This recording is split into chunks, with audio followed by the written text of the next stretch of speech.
Hi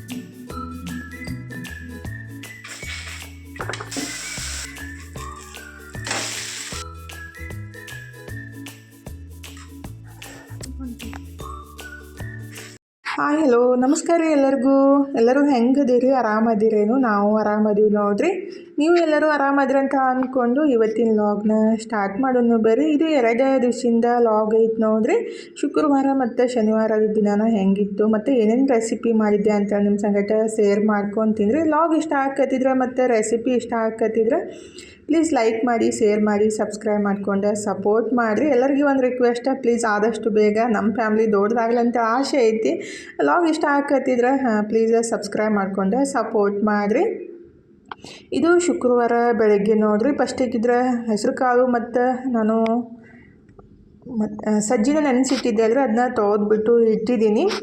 ಈಗಿದ್ರೆ ice cream ಮಾಡೋಕ್ಕಂತೇಳಿ ನಿನ್ನೆ ರಾತ್ರಿನೇ cornflour ಮತ್ತು ಹಾಲು, ಅಂದ್ರೆ ಗಟ್ಟಿ ಹಾಲು, ಕೆನೆ ಇದ್ದಿದ್ದು ಹಾಲು ತೊಗೋಬೇಕ್ರಿ. ಹಾಲು ಬಿಸಿ ಮಾಡೋಕ್ಕಿಟ್ಟು ಅದಕ್ಕೆ ಒಂದು 2-3 ಚಮಚದಷ್ಟು ಕಾರ್ನ್ಫ್ಲವರ್, ಒಂದು ಅರ್ಧ ಚಮಚದಷ್ಟು ಅರಿಶಿನ ಪುಡಿ ಹಾಕಿ ಮಿಕ್ಸ್ ಮಾಡಿಬಿಟ್ಟು ಅದನ್ನ ಸೋಸಿ ಹಾಲಿಗೆ ಹಾಕಿ ಹಾಲು ಕುದಿಯೋ ಮುಂದಾಗ ಚಲೋತ್ನಾಗೆ ಕುದಿಸ್ಬಿಟ್ಟು ಒಂದು 2-3 ನಿಮಿಷ ತಣ್ಣಗಾದ್ಮೇಲೆ ಐಸ್ ಬಾಕ್ಸ್ನಾಗ ಇಟ್ಟಿದ್ದೆ ಒಂದು ಡಬ್ಬಿಗೆ ಹಾಕಿಬಿಟ್ಟು, ಬೆಳಗ್ಗೆ ಇದ್ರೆ ಏನೈತಲ್ಲ ಅದಕ್ಕೆ ಒಂದು 2 ಚಮಚ ತುಪ್ಪ ಅಥವಾ ಒಂದು ಅರ್ಧ ಬಟ್ಲಷ್ಟು ಬೆಣ್ಣೆನ ಹಾಕಿಬಿಟ್ಟು ಚಲೋತ್ನಾಗೆ ಮಿಕ್ಸ್ ಮಾಡ್ಕೋಬೇಕ್ರಿ. ಜಸ್ಟ್ ಒಂದು 4-5 ರೌಂಡ ಮಿಕ್ಸಿಗೆ ಹಾಕಿಬಿಟ್ಟು ಆಮೇಲೆ ಏನೈತಿಲ್ಲ ನಾನು ಕ್ಯಾರಮಲ್ ಮಾಡಿ ಅದಕ್ಕೆ ಸ್ವಲ್ಪ ಗೋಡಂಬಿನ ಹಾಕಿ ಮಿಕ್ಸ್ ಮಾಡಿ ಇಟ್ಟಿದ್ದೀರಿ ನಿನ್ನೆ ರಾತ್ರಿನೇ. ಅದನ್ನ ಬೆಳಗ್ಗೆ ಸ್ವಲ್ಪ ಕುಟ್ಟಿ ಪುಡಿ ಮಾಡಿಬಿಟ್ಟು ಇದೇ ಐಸ್ ಕ್ರೀಮ್ಗೆ ಸೇರಿಸ್ಬಿಟ್ಟು ನಾವು ಫ್ರಿಜ್ ಒಳಗೆ ಇಟ್ಕೊಂಡ್ಬಿಟ್ರೆ ಆಯಿತು.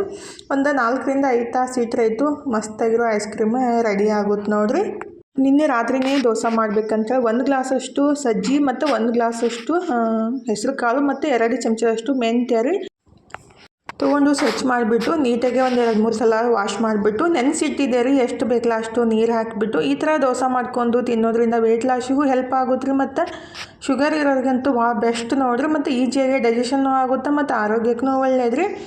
ಬೆಳಗ್ಗೆ 2 ದೋಸೆ ತಿಂದುಬಿಟ್ರೆ ಮಧ್ಯಾಹ್ನ ಜಲ್ದಿ ಹಸುನೂ ಆಗಂಗಿಲ್ಲ ರೀ, ಅಷ್ಟು ಬೆಸ್ಟಾಗಿರುತ್ತೆ ಮತ್ತು ಆರೋಗ್ಯಕ್ಕೆ ಚಲೋ ರೀ. ಹೆಸರು ಕಾಳಾಗಲಿ ಮತ್ತು ಸಜ್ಜಿ ಆಗಲಿ ಈ ಥರ ದೋಸೆ ಮಾಡ್ಕೊಂಡು ತಿಂದಾಗ ಇನ್ನೂ ಬೆಸ್ಟ್ ರೀ. ಅಂದರೆ ಕೆಲವೊಬ್ಬರಿಗೆ ರೊಟ್ಟಿ ತಿನ್ನೋಕೆ ಇಷ್ಟ ಆಗಂಗಿಲ್ಲಲ್ಲ, ಸಜ್ಜಿ ರೊಟ್ಟಿ, ಈ ಥರ ದೋಸೆ ಮಾಡ್ಕೊಂಡು ತಿನ್ನೋದು ಬೆಸ್ಟ್ ನೋಡಿರಿ. ಹೆಸರು ಕಾಳಾಗಲಿ ಮತ್ತು ಸಜ್ಜಿ ಆಗಲಿ ಊಟಕ್ಕೆ ಬಳಸೋದು ಭಾಳ ಬೆಸ್ಟ್ ರೀ. ಈಗಿದ್ರೆ ಹೆಸರು ಕಾಳು ಮತ್ತು ಸಜ್ಜಿ ರಾತ್ರಿ ನೆನೆಸಿಟ್ಟಿದೆಯಲ್ಲ, ಬೆಳಗ್ಗೆ ಒಂದು ಸಲ ತೊಳೆದ್ಬಿಟ್ಟು ಅದಕ್ಕೆ ಮಿಕ್ಸರ್ ಜಾರಿಗೆ ಹಾಕಿ ಅದಕ್ಕೆ ಸ್ವಲ್ಪ ಕರ್ಬೇವು ಸೊಪ್ಪು ಮತ್ತು ಶುಂಠಿ ಮತ್ತು ಹಸಿಮೆಣ್ಸಿನ್ಕಾಯಿ ಹಾಕಿ ಉಪ್ಪು ಹಾಕಿ ರುಬ್ಕೋಬೇಕಾಗುತ್ತೆ ರೀ. ಅಂದರೆ ಇದು ದಿಢೀರ್ ದೋಸೆ ರೀ, ರಾತ್ರಿ ನೆನೆಸಿಡೋದು ಬೆಳಗ್ಗೆ ರುಬ್ಬಿಟ್ಟು ದೋಸೆ ಮಾಡೋದ್ರಿ. ದೋಸೆ ಮಾತ್ರ ಸಖತ್ತಾಗಿ ಬರ್ತಾವೆ ಮತ್ತು ಟೇಸ್ಟ್ನೂ ಅಷ್ಟೇ ಮಸ್ತಾಗಿರ್ತಾವೆ ರೀ.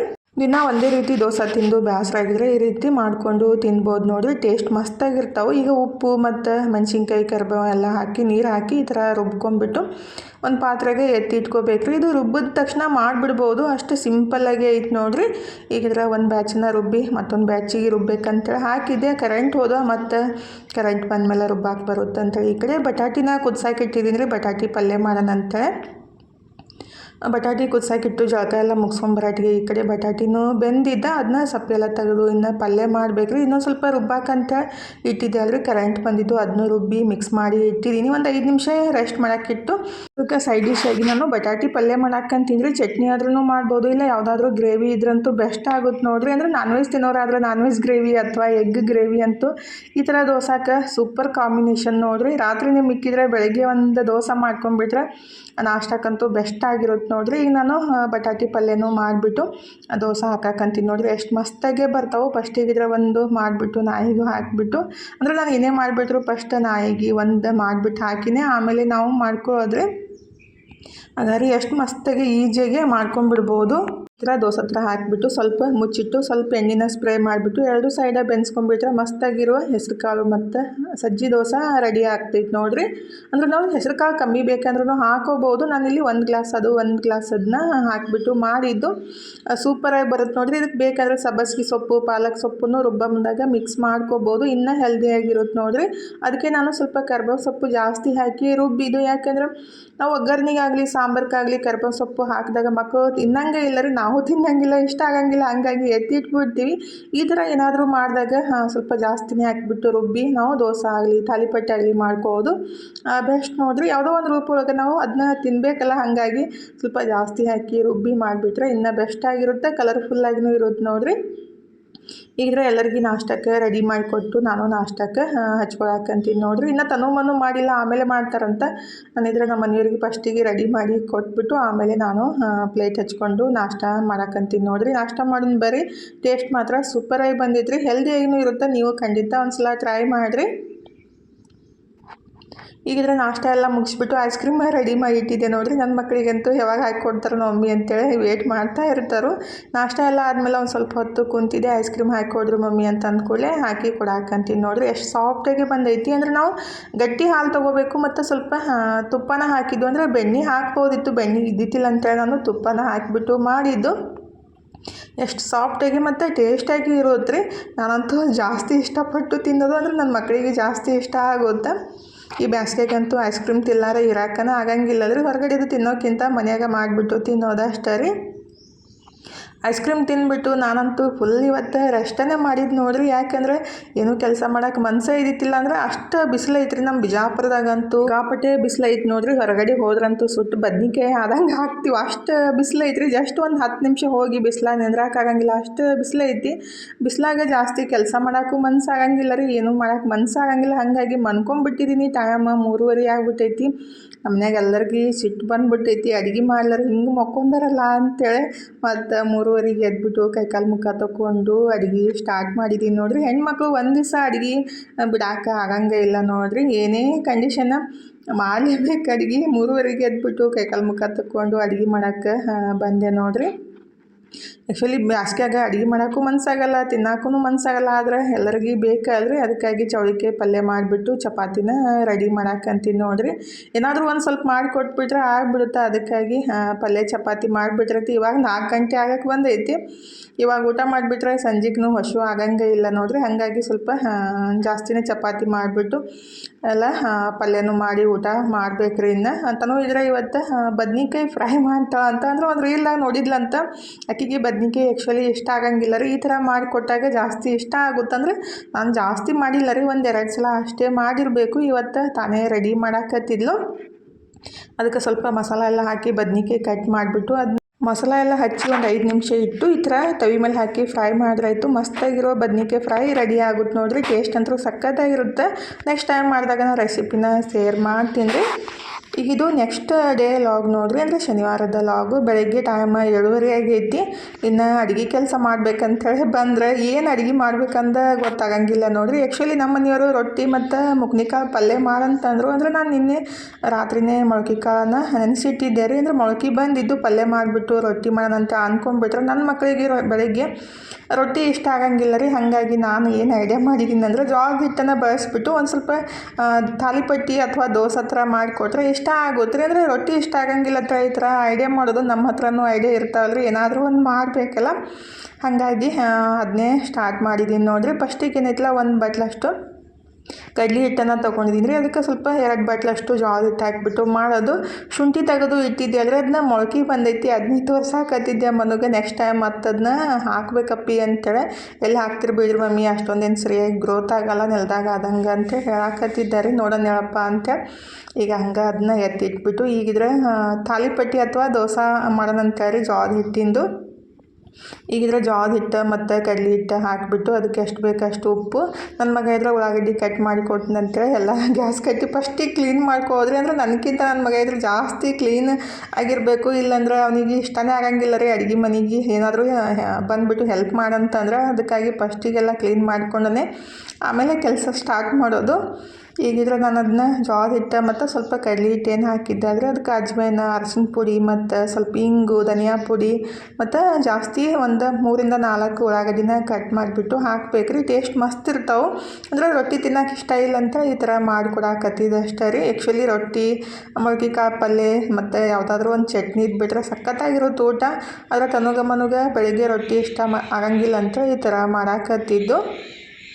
ಈಗಿದ್ರೆ ಒಂದು ಮಿಕ್ಸರ್ ಜಾರಿಗೆ ಸ್ವಲ್ಪ ಜಾಸ್ತಿ ಕರಿಬೇವು ಸೊಪ್ಪು, ಕೊತ್ತಂಬರಿ, ಹಸಿಮೆಣ್ಸಿನ್ಕಾಯಿ ಹಾಕಿಬಿಟ್ಟು ಸ್ವಲ್ಪ ನೀರು ಹಾಕಿ ಪೇಸ್ಟ್ ಮಾಡಿ ಇದಕ್ಕನ್ನು ಸೇರ್ಸಾಕಂತೀನಿ ನೋಡಿರಿ. ಅಂದರೆ ಖಾರಕ್ಕೆ ಬೇಕಂದ್ರೆ ಖಾರದ ಪುಡಿ ಹಾಕ್ಬೋದು, ಇಲ್ಲ ಹಸಿಮೆಣ್ಸಿನ್ಕಾಯಿ ಹಾಕಿ ಮಾಡಿಬಿಟ್ರೆ ಇನ್ನೂ ಬೆಸ್ಟ್ ಆಗಿರುತ್ತೆ ರೀ. ನಾರ್ಮಲ್ ಉಳ್ಳಾಗಡ್ಡಿಗಿಂತ ತಪ್ಪಲು ಉಳ್ಳಾಗಡ್ಡಿ ಅಂತೀವಲ್ಲ ರೀ, ಸ್ಪ್ರಿಂಗ್ ಆನಿಯನ್, ಅದನ್ನ ಹಾಕಿಬಿಟ್ಟು ಮಾಡಬೇಕು. ಟೇಸ್ಟ್ ಮಸ್ತಾಗಿರುತ್ತೆ ರೀ. ಇದ್ದಿತ್ತಿಲ್ಲ ಅಂದರೂ ಈ ಥರ ನಾರ್ಮಲ್ ಉಳ್ಳಾಗಡ್ಡಿನೇ ಕಟ್ ಮಾಡಿಬಿಟ್ಟು ಸ್ವಲ್ಪ ಬೇಕಂದರೆ ಕ್ಯಾರೆಟ್ನು ತುರಿದ್ಬಿಟ್ಟು ಹಾಕಿ ಮಾಡ್ಬೋದು ನೋಡಿರಿ ತಾಲಿಪಟ್ಟಿ ಅಥವಾ ದೋಸೆ.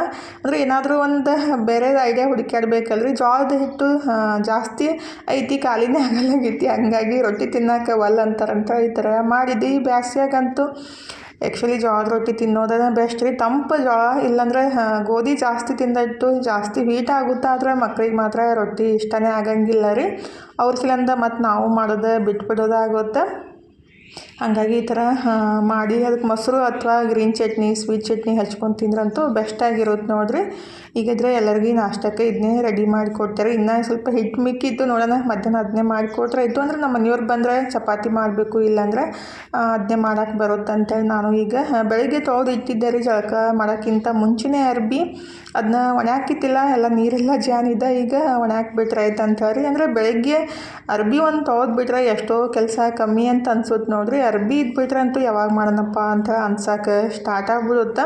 ಅಂದರೆ ಯಾವಾಗ ತೊಳೆಯೋದಪ್ಪ ಅಂತೇಳಿ. ಮತ್ತು ಲೇಟಾಗಿ ತೊಳೆದ್ಬಿಟ್ರೆ ಒಣಗಂಗೂ ಇಲ್ಲ ರೀ 4 ಗಂಟೆ ಮೇಲೆ. ಅದಕ್ಕಾಗಿ ಬೆಳಗ್ಗಿನ ಜಲ್ದಿ ಅರ್ಬಿ ತೊಗೊಬಿಟ್ರೆ ಟೆನ್ಷನ್ನೇ ಇರೋಂಗಿಲ್ಲ ನೋಡಿರಿ. ಇವಾಗಿರೋ ಟೈಮ್ 1 ಗಂಟೆ ಆಗೋಕ್ಕೆ ಬಂದೈತೆ. ಇನ್ನು ಮಧ್ಯಾಹ್ನ ಅಡುಗೆ ಸ್ಟಾರ್ಟ್ ಮಾಡ್ಬೇಕು ನೋಡಿರಿ. ಸ್ವಲ್ಪ ಮೊಳಕೆ ಕಾಳು ಸಾರು ಮಾಡೋಣ ಅಂತ ಅಂದ್ಕೊಂಡಿದ್ದೀನಿ. ಮತ್ತು ಪುಡಿ ಉಪ್ಪು ಖಾಲಿಯಾಗಿತ್ತು, ಅದನ್ನೂ ಪುಡಿ ಮಾಡ್ಕೊಂಡ್ರೈತಂತ ಸ್ವಲ್ಪ ಬಿಸಿ ಮಾಡಿ ಇಟ್ಟಿದ್ದೆ ರೀ. ಹಂಗೆ ಪುಡಿ ಮಾಡೋಕ್ಕಿಂತ ಬಿಸಿ ಮಾಡಿಬಿಟ್ಟು ಸ್ವಲ್ಪ ತಣ್ಣಗಾದ್ಮೇಲೆ ಪುಡಿ ಮಾಡ್ಕೋಬೇಕು.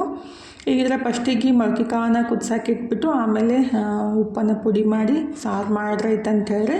ಈ ಥರ ಮೊಳಕೆ ಕಾಳು ಸಾರು ಮಾಡಿಬಿಟ್ರೆ ಸಖತ್ತಾಗಿರೋದ್ರೆ ಅನ್ನಕ್ಕಾಗಲಿ ಚಪಾತಿಗೆ ರೊಟ್ಟಿ ಎಲ್ಲದಕ್ಕೂ ಬರುತ್ತೆ. ಈ ರೀತಿ ಮೊಳಕೆ ಕಾಳು ಸಾಂಬಾರು ಮಾಡಿಬಿಟ್ರೆ ರೀ. ಫಸ್ಟಿಗೆ ಇದ್ರೆ ಕುಕ್ಕರ್ಗೆ ಮೊಳಕೆ ಬಂದಿರೋ ಮುಗ್ನಿ ಕಾಳು ರೀ. ಅಂದರೆ ಸ್ವಲ್ಪ ಕೆಂಪಿರ್ತಲ್ಲ, ಹೆಸ್ರು ಕಾಳು ಹಸಿರು ಇದ್ರೆ ಇವು ಕೆಂಪಿರ್ತಾರೆ. ಅಂದರೆ ಒಬ್ಬೊಬ್ರಿಗೆ ಗೊತ್ತಿರಲ್ಲ, ಒಬ್ಬೊಬ್ರು ಮಡಿಕೆ ಕಾಳು ಅಂತಾರೋ, ನಮ್ಮ ಕಡೆ ಮುಗ್ನಿ ಕಾಳು ಅಂತೀವಿ ರೀ. ಅದನ್ನ ನಾನು ನಿನ್ನೆನೇ ನೆನೆಸಿಟ್ಟಿದ್ದೆ ರೀ. ರಾತ್ರಿ ಎಲ್ಲ ನೀರು ತೆಗೆದು ಇಟ್ಟಿದ್ದೆ. ಇವತ್ತು ಮೊಳಕೆ ಬಂದಾವ ನೋಡ್ರಿ. ಕುಕ್ಕರ್ಗೆ ಹಾಕಿಬಿಟ್ಟು ಅದಕ್ಕೆ ಉಪ್ಪು ಅರಿಶಿನ 2 ಬಟಾಟಿ ಹಾಕಿದ್ದೀನಿ ರೀ. ಅದನ್ನ ಸ್ನ್ಯಾಕ್ಸ್ ಮಾಡೋಕೆ ಅಂದರೆ ಒಟ್ಟಿಗೆ 2 ಬೆಂದ್ಬಿಡ್ತಾವಲ್ರಿ. ಈಗಂತೂ ಗ್ಯಾಸಿಂದು ಭಾಳ ಪ್ರಾಬ್ಲಮ್ ಇರುತ್ತೆ, ಅದಕ್ಕಾಗಿ ಸ್ವಲ್ಪ ಉಳಿತಾಯನೂ ಆಗುತ್ತೆ ಅಂತೇಳಿ ನಾನು ಬಟಾಟಿನೂ ಅದಕ್ಕೇ ಹಾಕಿಬಿಟ್ಟು ಕುದ್ಸಾಕೆ ಇಟ್ಟಿದ್ದೀನಿ ರೀ. 3 ವಿಷಲ್ ಆಗಬೇಕು. ಈ ಕಡೆ ನಾನು ಉಪ್ಪನ್ನು ಸ್ವಲ್ಪ ಬಿಸಿ ಮಾಡಿ ಇಟ್ಟಿದ್ದೆ ಅಲ್ರಿ. ಈ ಥರ ಮಾಡೋದ್ರಿಂದ ಜಲ್ದಿ ಪುಡಿ ಆಗುತ್ತೆ 30 ಸೆಕೆಂಡ್ ಒಳಗೆ. ಅದಕ್ಕಾಗಿ ತಣ್ಣಗಾದ್ಮೇಲೆ ಮಿಕ್ಸಿಗೆ ಹಾಕಿಬಿಟ್ಟು ಜಸ್ಟ್ ಒಂದು 30 ಸೆಕೆಂಡ್ ಮಿಕ್ಸ್ ಮಾಡ್ಕೊಂಡ್ರೆ ಆಯಿತು, ಪುಡಿ ಉಪ್ಪು ರೆಡಿ ಆಗುತ್ತೆ ನೋಡಿರಿ. ಅಂದರೆ ಹೊರಗಡೆಯಿಂದ ಪುಡಿ ಉಪ್ಪು ತರೋಕ್ಕಿಂತ ನಾನು ಕಲ್ಲುಪ್ಪು ಏನು ತಂದಿರ್ತೀನಲ್ಲ ಅದನ್ನೇ ಬಿಸಿ ಮಾಡಿಬಿಟ್ಟು ಪುಡಿ ಉಪ್ಪನ್ನು ರೆಡಿ ಮಾಡ್ಕೋದ್ರೆ ಅಂದರೆ ಚಪಾತಿಗಾಗಲಿ ಪಲ್ಯಗಳಿಗಾಗಲಿ ಬೇಕಾಗುತ್ತಲ್ರಿ. ನಾವು ಸಾಂಬಾರ್ಗೆ ಮತ್ತು ಅನ್ನಕ್ಕೆಲ್ಲ ಕಲ್ಲುಪ್ಪನ್ನು ಬಳಸ್ತೀನಿ. ಮತ್ತು ಈ ಥರ ಪುಡಿ ಮಾಡಿಟ್ಟಿದ್ದು ಚಪಾತಿ ಹಿಟ್ಟು ಕಲಸ ಮುಂದಾಗ ಅದು ಬಳಸಕ್ಕೆ ಬರುತ್ತೆ ರೀ. ಅಂದರೆ ನಾನು ಹೊರಗಡೆಯಿಂದ ತರಕ್ಕೆ ಹೋಗಂಗಿಲ್ಲ, ಈ ಥರ ಮನೆಯೊಳಗೆ ರೆಡಿ ಮಾಡಿ ಸ್ಟೋರ್ ಮಾಡ್ಕೊಳ್ಳೋದು. ಈಗಿದ್ರೆ ಅದನ್ನೂ ಪುಡಿ ಮಾಡಿ ಡಬ್ಬಿಗೆ ಹಾಕಿ ಇಟ್ಬಿಟ್ಟು ಇನ್ನು ಸಾಂಬಾರು ರೆಡಿ ಮಾಡಾಕಂತೀನಿ ನೋಡಿರಿ. ಈ ಕಡೆ ಮೊಳಕೆ ಕಾಳು ಕುದ್ಸಾಕೆ ಇಟ್ಟಿದ್ದಲ್ರಿ, ಅವನು ಬೆಂದಿದ್ದ. ಈಗಿದ್ರೆ ಒಗ್ಗರಣೆಗೆ ಒಂದು ಪಾತ್ರೆನ ಕಾಸಕ್ಕಿಟ್ಟು 2 ಚಮಚದಷ್ಟು ಎಣ್ಣೆ ಹಾಕಿದ್ದೀನಿ ರೀ. ಎಣ್ಣೆ ಬಿಸಿ ಆದಮೇಲೆ ಏನೈತಲ್ಲ ಸಾಸ್ವೆ, ಜೀರಿಗೆ, ಸ್ವಲ್ಪ ಕರ್ಬೇವು ಸೊಪ್ಪು ಮತ್ತು 1 ಚಮಚದಷ್ಟು ಶುಂಠಿ ಬೆಳ್ಳುಳ್ಳಿ ಪೇಸ್ಟ್ ಮತ್ತು ಸ್ವಲ್ಪ ಹಿಂಗನ್ನು ಹಾಕಿದ್ದೀನಿ ರೀ.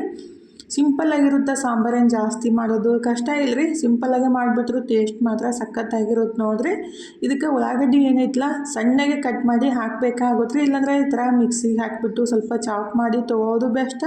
ಇಲ್ಲಾಂದರೆ ಚಾಪರ್ ಇದ್ದರೆ ಚಾಪರ್ಗೆ ಹಾಕಿಬಿಟ್ಟು ಚಾಪ್ ಮಾಡ್ಕೊಳ್ಳೋದು ಬೆಸ್ಟ್. ಅಂದರೆ ದಪ್ಪಾಗಿ ಉಳ್ಳಾಗಡ್ಡಿ ಕಟ್ ಮಾಡಿ ಹಾಕಿಬಿಟ್ರೆ ಏನೈತಲ್ಲ ಅದು ಅಷ್ಟು ಇಷ್ಟ ಆಗಂಗಿಲ್ಲ ರೀ. ನಾನು ಮಾತ್ರ ಇದೇ ಥರ ಮಾಡೋದು. ಚಾಪರ್ಗೆ ಅಥವಾ ಮಿಕ್ಸಿಗೆ ಹಾಕಿಬಿಟ್ಟು ಚಾಪ್ ಮಾಡಿಬಿಟ್ಟು ಉಳ್ಳಾಗಡ್ಡಿನೂ ಹಾಕಿದ್ದೀನಿ ರೀ. ರುಚಿಗೆ ಎಷ್ಟು ಬೇಕೋ ಅಷ್ಟು ಉಪ್ಪು ಹಾಕಿದ್ದೀನಿ. ಹಾಕಿ ಉಳ್ಳಾಗಡ್ಡಿ ಮೆತ್ತಗಾಗೋ ಮಟ್ಟ ಹುರ್ಕೋಬೇಕಾಗುತ್ತೆ ರೀ. ಅಷ್ಟು ತನಕ ನಾನು ಈ ಕಡೆ ಒಂದು 3 ಇಂದ 4 ಟೊಮೊಟೊನ ಮಿಕ್ಸಿಗೆ ಹಾಕಿಬಿಟ್ಟು ಪೇಸ್ಟ್ ಮಾಡಿ ತೊಗೊಳಕಂತೀನಿ ನೋಡಿರಿ. ಅಂದರೆ ನಾವು ಸಣ್ಣಗೆ ಕಟ್ ಮಾಡಿ ಅದನ್ನು ಹಾಕ್ಬೋದು, ಇಲ್ಲಾಂದರೆ ಮಿಕ್ಸಿಗೆ ಹಾಕಿ ಪೇಸ್ಟ್ ಮಾಡಿ ಹಾಕಿಬಿಟ್ರೆ ಇನ್ನೂ ಬೆಸ್ಟ್ ಆಗುತ್ತೆ ರೀ. ಗ್ರೇವಿನೂ ಅಂದರೆ ಸಾಂಬಾರು ಟೇಸ್ಟ್ ಜಾಸ್ತಿ ಆಗಿರುತ್ತೆ. ನಾನು ಜಾಸ್ತಿ ಇದೇ ಥರ ಟೊಮೊಟೊ ಪೇಸ್ಟ್ ಮಾಡಿನೇ ಅಡುಗೆಗೆ ಯೂಸ್ ಮಾಡೋದ್ರಿ. ಅಂದರೆ ಸಾಂಬಾರ್ಗಾಗಲಿ ಗ್ರೇವಿಗಾಗಲಿ ಈ ಥರ ಮಾಡಿ ಹಾಕಿಬಿಟ್ರೆ ಸಖತ್ತಾಗಿರುತ್ತೆ. ಈಗಿರೋ ಉಳ್ಳಾಗಡ್ಡಿ ಎಲ್ಲ ಮೆತ್ತಗಾದ್ಮೇಲೆ ಸ್ವಲ್ಪ ಇದಕ್ಕೆ ಮಸಾಲೆಗಳನ್ನ ಆ್ಯಡ್ ಮಾಡಾಕಂತೀನಿ ನೋಡಿರಿ. ಅರಿಶಿನ ಪುಡಿ, ಧನಿಯಾ ಪುಡಿ, ಗರಂ ಮಸಾಲ, ಖಾರದ ಪುಡಿ, ಸ್ವಲ್ಪ ಕಸೂರಿ ಮೆಂತ್ಯ ರೀ ಹಾಕಿ ಒಂದು ರೌಂಡ್ ಚಲೋ ಹೊತ್ನಾಗೆ ಮಿಕ್ಸ್ ಮಾಡಿಬಿಟ್ಟು ನಾವು ಟೊಮೊಟೊ ಪೇಸ್ಟ್ ಏನು ಮಾಡಿ ಇಟ್ಟಿದ್ದೀವಲ್ರಿ ಆ ಟೊಮೊಟೊ ಪೇಸ್ಟ್ನು ಹಾಕಿಬಿಟ್ಟು ಟೊಮೊಟೊದು ಹಸಿ ವಾಸನೆ ಹೋಗೋ ತನಕ ಬೆನ್ಸ್ಕೊಂಡ್ಬಿಟ್ಟು ಆಮೇಲೆ ನಾವು ಕುದಿಸಿಟ್ಟಿದ್ದ ಮೊಳಕೆ ಕಾಳನ್ನ ಹಾಕಬೇಕಾಗುತ್ತೆ. ಇದಕ್ಕೆ ಬೇಕಂದ್ರೆ 1 ಚಮಚದಷ್ಟು ಕಡಲೆ ಹಿಟ್ಟಾದ್ರೂ ಸೇರಿಸ್ಕೋಬೋದು ರೀ ಒಗ್ಗರಣೆಗೆ. ಅಂದರೆ ಅದು ಸಾರು ಏನೈತಲ್ಲ ಸ್ವಲ್ಪ ತಿಕ್ಕಾಗಿ ಬರುತ್ತೆ. ನಾವು ಹಾಕೋಕ್ಕೆ ನೆನಪಾಗಿಲ್ಲ. ನೀವು ಬೇಕಂದ್ರೆ 1 ಚಮಚದಷ್ಟು ಕಡಲೆ ಹಿಟ್ಟನ್ನು ಹಾಕಿಬಿಟ್ಟು ಚಲೋ ಹೊತ್ನಾಗೆ ಅದು ಮಿಕ್ಸ್ ಮಾಡ್ಕೋಬೇಕಾಗುತ್ತೆ ರೀ. ಈಗಿದ್ರೆ ಬಟಾಟಿ ಮತ್ತು ಸ್ವಲ್ಪ ಮೊಳಕೆ ಕಾಳನ್ನ ಎತ್ತಿಟ್ಟು ಹಾಕಂತೀನಿ ನೋಡ್ರಿ. ಇದನ್ನೇ ಬಳಸ್ಬಿಟ್ಟು ಸ್ನ್ಯಾಕ್ಸ್ ಮಾಡಿ ಕೊಡ್ತೀನಿ. ಅಂದರೆ ಸಿಂಪಲ್ಲಾಗಿ ಒಂದು ಚಾಟ್ ಮಾಡಿ ಕೊಡಕ್ಕೆ ಬರುತ್ತೆ. ಅದಕ್ಕಾಗಿ ಅದನ್ನ ಸ್ವಲ್ಪ ಎತ್ತಿಟ್ಬಿಟ್ಟು ಈ ಕಡೆ ಏನು ಟೊಮೊಟೊ ಹಾಕಿಬಿಟ್ಟು ಬೆನ್ಸಾಕಿಟ್ಟಿದ್ದೆ ಅಂದರೆ ಅದನ್ನ ಹಸಿ ವಾಸನೆ ಹೋಗಿತ್ತು. ಆಮೇಲೆ ಕುದಿಸಿಟ್ಟಿದ್ದ ಮೊಳಕೆ ಕಾಳು ಸ್ವಲ್ಪ ಹುಣಸೆಹಣ್ಣಿನ ರಸನ ಹಾಕಿದ್ದೀನಿ ರೀ. ಇವಾಗಂತೂ ಎಲ್ಲ ಅಡುಗೆಗೆ ಹುಣಸೆಹಣ್ಣ ಬಳಸೋದು ಒಳ್ಳೇದು ನೋಡಿರಿ. ಯಾಕಂದರೆ ಅಡುಗೆ ಜಲ್ದಿ ಹಾಳಾಗಂಗಿಲ್ಲ. ಹುಣಸೆಹಣ್ಣಿನ ರಸ ಸ್ವಲ್ಪ ಬೆಲ್ಲ ಹಾಕಿ ಎಷ್ಟು ಬೇಕಷ್ಟು ನೀರು ಹಾಕಿಬಿಟ್ಟು ಒಂದು 3 ರಿಂದ 4 ನಿಮಿಷ ಅದನ್ನ ಚಲೋತ್ನಾಗೆ ಕುದಿಸ್ಬೇಕಾಗುತ್ತೆ ರೀ. ಈಗ ಈ ಕಡೆ ಬಟಾಟಿ ಮತ್ತು ಮೊಳಕೆ ಕಾಳು ಸ್ವಲ್ಪ ಸೈಡಿಗೆ ಎತ್ತಿಟ್ಟಿದ್ದೆ ಅಂದರೆ ಬಟಾಟಿನ ಸಪ್ಪೆಲ್ಲ ತೆಗೆದು ಇಟ್ಬಿಟ್ರಾಯ್ತು. ಸಂಜೆ ಮುಂದಾಗ ಸ್ನ್ಯಾಕ್ಸ್ ಮಾಡಿ ಕೊಡಕ್ಕೆ ಬರುತ್ತೆ ಅಂತೇಳಿ ಟೇಸ್ಟ್ ಮಸ್ತ್ ಇರುತ್ತೆ ಮತ್ತು ಆರೋಗ್ಯಕ್ಕೂ ಒಳ್ಳೇದು ಈ ಥರ ಮಕ್ಕಳಿಗೆ ಸ್ನ್ಯಾಕ್ಸ್ ಮಾಡಿ ಅಂದರೆ ಚಾಟ್ ಥರ ಮಾಡಿ ಕೊಡೋದು. ಅದಕ್ಕಾಗಿ ಅದನ್ನು ಸಪ್ಪೆ ತೆಗೆದುಬಿಟ್ಟು ಮುಚ್ಚಿ ಎತ್ತಿಟ್ಟಿದ್ದೀನಿ ರೀ. ಅಂದರೆ ಸಂಜೆಗೆ ಈಜಿ ಆಗುತ್ತೆ ಕೆಲಸ ಅಂತೇಳಿ. ಈ ಕಡೆ ಸಾಂಬಾರೇನು ಕುದಿಸಾಕಿಟ್ಟಿದ್ದೆ ಅಂದರೆ ಅದನ್ನೂ ಚಲೋತ್ನಾಗೆ ಕುದೀತು ನೋಡಿರಿ. ಲಾಸ್ಟಿಗೆ ಸ್ವಲ್ಪ ಕೊತ್ತಂಬರಿ ಸೊಪ್ಪು ಹಾಕಿಬಿಟ್ರಾಯ್ತು. ಮಸ್ತಾಗಿರೋ ಮೊಳಕೆ ಕಟ್ಟಿದ ಸಾರು ರೆಡಿ ಆಗುತ್ತೆ ನೋಡಿರಿ. ಈ ರೀತಿ ಮಾಡಿ ಇಟ್ಬಿಟ್ರಾಯ್ತು. ಬೆಳಗ್ಗೆ ಮಧ್ಯಾಹ್ನ 2 ಟೈಮ್ ಅಂತೂ ಆರಾಮ್ಸ್ರಿ ಊಟ ಮಾಡ್ತಾರೆ ನೋಡಿರಿ. ಬೇಸರಂತೂ ಆಗಂಗಿಲ್ಲ. ಈಗ ಸಾಂಬಾರನ್ನು ರೆಡಿ ಮಾಡಿಬಿಟ್ಟು ಬೆಳಗ್ಗೆ ಮಾಡಿದ್ದು ತಾಲಿಪಟ್ಟಿ ಹಿಟ್ಟಿತ್ತಲ್ಲ ಅದಕ್ಕೆ ಮತ್ತೊಂದು ಸ್ವಲ್ಪ ಕಡಲೆ ಹಿಟ್ಟನ್ನು ಮಿಕ್ಸ್ ಮಾಡಿಬಿಟ್ಟು ನಾವೇ 3 ಮಂದಿ ಇದ್ದೀವಲ್ಲ ಅದನ್ನೇ ಮಾಡಿಬಿಟ್ಟು ಮಸ್ತಾಗಿರುವ ಮೊಳಕೆ ಕಾಳು ಸಾರು ಸಂಗಟ ಊಟ ಮಾಡಿದ್ದು ನೋಡಿರಿ. ಗುಬ್ಬಚ್ಚಿ ಅಂತೂ ಸಿಕ್ಕಾಪಟ್ಟೆ ಸೌಂಡ್ ಮಾಡಾಕತ್ತಿದ್ದ. ಅಂದರೆ ಅಕ್ಕಿ ಖಾಲಿ ಆಗಿಬಿಟ್ರಾಯ್ತು. ಜಾಸ್ತಿ ಸೌಂಡ್ ಮಾಡೋಕ್ಕೆ ಸ್ಟಾರ್ಟ್ ಮಾಡಿಬಿಡ್ತಾವ್ರಿ. ಹಾಗಾಗಿ ಅವಕ್ಕೂ ಅಕ್ಕಿ ಹಾಕಿ ಬಂದುಬಿಟ್ಟು ನಾನು ಕೈಕಾಲು ಮುಖ ತಕ್ಕೊಂಡು ದೇವ್ರ ಮುಂದೆ ದೀಪ ಹಚ್ಬಿಟ್ಟು ಸ್ನ್ಯಾಕ್ಸ್ ಮಾಡ್ತೀನಿ ಅಂತ ಹೇಳಿದ್ದೆ ಅಲ್ಲಿ ಹೇಳ್ಬಿಟ್ರಾಯ್ತು. ಮಕ್ಕಳು ಯಾವಾಗ ಮಾಡಿಕೊಡ್ತೀರಿ ಮಮ್ಮಿ ಅಂತೇಳಿ ಕೇಳೋಕ್ಕೆ ಸ್ಟಾರ್ಟ್ ಮಾಡಿಬಿಡ್ತಾರೋ. ಅದಕ್ಕಾಗಿ ಈಗಿದ್ರೆ ದೇವ್ರ ಮುಂದೆ ದೀಪ ಹಚ್ಚಿ ಸ್ನ್ಯಾಕ್ಸ್ ರೆಡಿ ಮಾಡಾಕಂತೀನಿ ನೋಡಿರಿ. ಅಂದರೆ ಮೊಳಕೆ ಕಾಳು ಮತ್ತು ಬಟಾಟಿ ಏನು ಕುದಿಸಾಕಿಟ್ಟಿದ್ದೆ ಅಲ್ರಿ. ಬಟಾಟಿ ಏನಿತ್ತಲ್ಲ ಅದನ್ನ ಈ ಥರ ಸಣ್ಣ ಸಣ್ಣ ಪೀಸ್ ಮಾಡಿ ಕಟ್ ಮಾಡಿ ತೊಗೋಬೇಕಾಗುತ್ತೆ. ಈ ಕಡೆ ನಾನು ಉಳ್ಳಾಗಡ್ಡಿ, ಸೌತೆಕಾಯಿ ಮತ್ತು ಟೊಮೊಟೊ, ಹಸಿಮೆಣ್ಸಿನ್ಕಾಯಿ, ಕೊತ್ತಂಬರಿನೂ ಎಲ್ಲನೂ ಕಟ್ ಮಾಡಿ ಇಟ್ಟಿದ್ದೀನಿ ರೀ. ಅಂದರೆ ಹೆಲ್ದಿ ಸ್ನ್ಯಾಕ್ಸ್ ರೀ. ಹೆಲ್ದಿ ಚಾಟ್ ಅನ್ಬೋದು, ಸ್ನ್ಯಾಕ್ಸ್ ಅನ್ಬೋದು. ಒಟ್ಟಿನಲ್ಲಿ ಮಕ್ಕಳಿಗೆ ಆಗಲಿ ದೊಡ್ಡವರಿಗೆ ಆಗಲಿ ಬೆಸ್ಟಾಗಿರುತ್ತೆ ನೋಡಿರಿ. ಟೇಸ್ಟ್ನೂ ಚಲೋ ಇರುತ್ತೆ ಮತ್ತು ಆರೋಗ್ಯಕ್ಕೂ ಒಳ್ಳೇದು ರೀ. ಎಣ್ಣೆ ಅದು ಏನು ಬಳಸಂಗಿಲ್ಲ. ಅಂದರೆ ದಿನ ಡೀಪ್ ಫ್ರೈ ಮಾಡಿದ್ದೆ ತಿಂದು ಬೇಸರಾಗಿದ್ದರೆ ಈ ಥರ ಮಾಡ್ಬೋದು.